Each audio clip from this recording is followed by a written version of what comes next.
মায়াপুর, যেখানে ভক্তি আছে, শান্তি আছে, আর আছে এক আলাদা রকমের শান্ত স্নিগ্ধতা। আজকের ভিডিওতে আপনাদের দেখাবো মায়াপুর মন্দিরের কিছু সুন্দর কোণ, যা চোখে পড়লেই মন ভালো হয়ে যায়, আর তার কাছেই থাকা এক রহস্যময় স্থান নরসিংহ মন্দির। সাথে থাকছে কিছু দরকারি তথ্য, মন্দির কখন খোলে, কখন বন্ধ হয়, কোথায় থাকলে সুবিধা হবে, আর প্রসাদ পাওয়ার সহজ উপায়। আজকে আমাদের গন্তব্য মায়াপুর। আমার এই নিয়ে সেকেন্ড টাইম আমি মায়াপুর যাচ্ছি।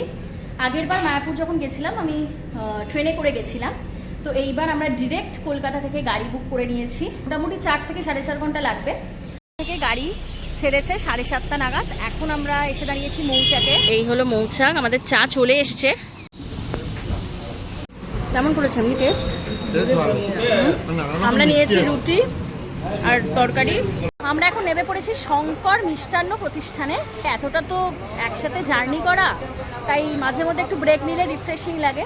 এই হলো শঙ্কর মিষ্টান্ন প্রতিষ্ঠান। আপনারা যদি কোনোদিনও গাড়ি করে আসেন, তো তাহলে যদি মনে করেন যে লাঞ্চ করবেন রাস্তায়, তো এই দোকান থেকে করতে পারেন। এখানে খুব ভালো মানের খাবার পাওয়া যায়, আর খুব ভালো সরপুরিয়া পাওয়া যায়। যদিও আমরা এখন লাঞ্চ করবো না, এখন সবে 11টা বাজে। একটু চা কফি খেয়ে আমরা আবার মায়াপুরের দিকে রওনা দেব। মায়াপুরে আমরা পৌঁছে গেছি। আমরা উঠেছি গৌর গদাধর গেস্ট হাউসে। এই হচ্ছে রুম, এসি আছে, এখানে একটা আয়না আছে, একটা টেবিল আছে, বেসিন আছে, একটা মিরর আছে, চাওয়াল রাখার একটা জায়গা, গিজার, কোমোড, ওয়েস্টার্ন সিস্টেম সব রয়েছে। একটা বালতি আর মগ দিয়েছে। পরিষ্কার পরিচ্ছন্ন একদম রুম। এসি রুমের ভাড়া কত থাকে? আর নন 2000 থেকে 2500। আচ্ছা, আর non AC room? Non AC room 1200 থেকে 15। নন এসি রুম 1200 থেকে 15। 1000 অবধি। আচ্ছা, অফ সিজন। Off season. মানে অফ সিজনে এসিটা? অফ সিজনে এসিটা 2000 টাকা কম দেয়। আচ্ছা আচ্ছা, ঠিক আছে। আপনারা চাইলে এই নাম্বারে, দেখতে পাচ্ছেন স্ক্রিনে আসছে নাম্বার, এই নাম্বারে আপনারা যোগাযোগ করে নিতে পারেন এনাদের সাথে। এই যে আমাদের হোটেলের বারান্দা থেকে ওই যে মায়াপুরের মন্দির দেখা যাচ্ছে দূরে, এটা আমাদের হোটেলের বারান্দা থেকে। এই যে এখানে গৌরীয় মঠ, এই গৌরীয় মঠের ঠিক উল্টো দিকেই হচ্ছে এই গৌর গদাধর গেস্ট হাউস। হোটেলে পৌঁছে একটু বিশ্রাম নিয়ে আমরা বেরিয়ে পড়লাম মন্দিরের দিকে। তো এই হলো 4 নম্বর গেট। এখান থেকে কিন্তু টোটো পাওয়া যায়, যারা হেঁটে ঘুরতে চান না মন্দিরের ভেতরটা, তো এর ভেতর থেকে টোটো পাওয়া যায়। এখন নেই টোটো, তো চলে আসবে কিছুক্ষণের মধ্যে। আমরা মন্দির চত্বরটা একটু ঘুরবো, তার জন্য এই টোটো নিয়ে নেব। টোটো করে আমরা মন্দিরের ভেতরটা ঘুরবো। মন্দির খোলে সকাল 4:30-তে। দর্শনের সময় সকাল 7:15 থেকে দুপুর 12:45 এবং বিকেল 4:15 থেকে রাত 8টা অবধি। এখানে আবার ফলের রস পাওয়া যাচ্ছে। এখানে বিনামূল্যে পুরো সবুজে সবুজ মন্দিরের ভেতরটা। হ্যাঁ, খুব সুন্দর তো, ভেতরটা খুব সুন্দর। এই যে মন্দির। দুপুর 12টার সময় রাজভোগ প্রসাদ দেওয়া হয়। প্রসাদ পেতে হলে আগে থেকে প্রসাদালয়ের নাম লেখাতে হয় বা টোকেন নিতে হয়। ইসকনের গেস্ট হাউস ও আশ্রমে প্রসাদ ভিত্তিক খাবার পাওয়া যায়। কথিত আছে মায়াপুর হল শ্রী চৈতন্য মহাপ্রভুর জন্মস্থান, যিনি ভক্তির এক নতুন অধ্যায় শুরু করেছিলেন এই পৃথিবীতে।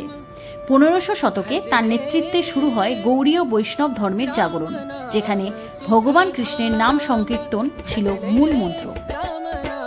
এই ভক্তির ধারাকে এগিয়ে নিয়ে যান ভক্তি বিনোদ ঠাকুর, তাঁর পুত্র ভক্তি সিদ্ধান্ত সরস্বতী এবং পরে শ্রী প্রভুপাদ, যিনি 1966 সালে ইস্কন প্রতিষ্ঠা করেন এবং এই মন্দিরকে আন্তর্জাতিক ভক্তি আন্দোলনের কেন্দ্র করে তোলেন। আজকের মায়াপুর চন্দ্রোদয় মন্দির শুধু একটা দর্শনীয় স্থান নয়, এটা ভক্তি, ইতিহাস আর আধ্যাত্মিকতার এক মিলন ক্ষেত্র। এই তো সোজা গেলেই তো গেট, সোজা গেলেই এই যে একদম সোজা। এখন আমরা বসে আছি গোবিন্দ রেস্টুরেন্টে, মানে সেটা হচ্ছে একদম মন্দিরের ভেতর, মন্দির ক্যাম্পাসের ভেতর, গদা ভবনের পাশে। তো সেখানে আমরা অর্ডার দিয়েছিলাম ধোসা আর একটা নর্মাল মশলা ধোসা আর একটা বাটার ধোসা। যদি শনি বা রবিবারের মধ্যে আপনারা এখানে খেতে আসেন, তাহলে আপনারা হাতে ভালো ওয়েটিং টাইম নিয়ে আসবেন। তো আজকে আমাদের প্রায় অলমোস্ট 40 মিনিট ধরে রেস্টুরেন্টের ভেতর বসে থাকতে হয়েছে অর্ডার দেওয়ার পর। নেব না ধূপের দোকান, মায়াপুর টুরিস্ট সেন্টার। এখানে ভালো ধূপ পাওয়া যায়। গন্ধগুলো বেশি ভালো লাগছে মোটামুটি। তোমার কোনগুলো বেশি ভালো লাগছে? আমার এটা তো ওই বড় ইউজ করি, এটা খুবই ভালো, তুলসী চন্দন তো, তুলসী খুব ভালো এটা, মানে আমি ইউজ করি, এটা আমি নেবো একটা। মন্দির দর্শনের পর হোটেলে ফিরে একটু বিশ্রাম নিয়ে বিকেলে আবার বেরিয়ে পড়লাম যোগপীঠের দিকে। এই হলো যোগপীঠ। এখানে যে গেটটা ছিল সেই গেটটা এখন ভেঙে দিয়ে নতুন করে গেট হচ্ছে, এন্ট্রি অ্যান্ড এক্সিট গেট আলাদা আলাদা হবে শুনলাম, তো তাই জন্য এটা ভাঙাচোরা এখনো কাজ চলছে। এই হলো যোগপীঠ, এর ভেতরে ফোন অ্যালাউড না। শ্রী মহাপ্রভুর জন্মস্থান হিসেবে বিখ্যাত এই যোগপীঠ। 60 টাকা দেন একটা শাড়ি, 10 টাকার জন্য আবার 60 টাকা দেন। কত করে দাম? 270। যোগপীঠ দেখে মার্কেট ঘুরে আমরা ফিরে এলাম হোটেলে। আমাদের এবারের মতো মায়াপুর ভ্রমণ এখানেই সমাপ্ত হলো। ফেরার পথে গন্তব্যে ফেরার আগে আমরা ঘুরে এলাম নরসিংহ মন্দির। মায়াপুরের কাছেই, কিন্তু পরিবেশটা যেন একেবারে আলাদা, শান্ত, ভক্তিময় আর এক গভীর অনুভূতির ছায়ায় মোড়া।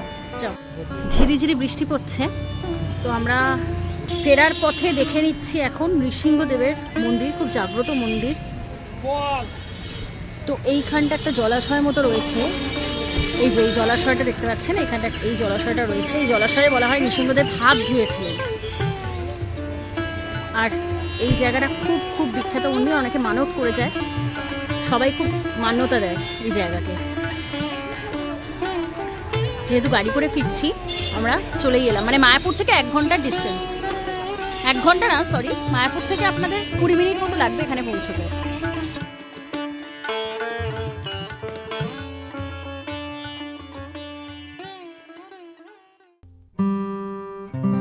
মায়াপুরের এই ছোট্ট সফর আশা করি আপনাদের ভালো লেগেছে। আবার দেখা হবে নতুন কোনো সফরে, নতুন কোনো গল্পে। ভালো থাকবেন, সুস্থ থাকবেন।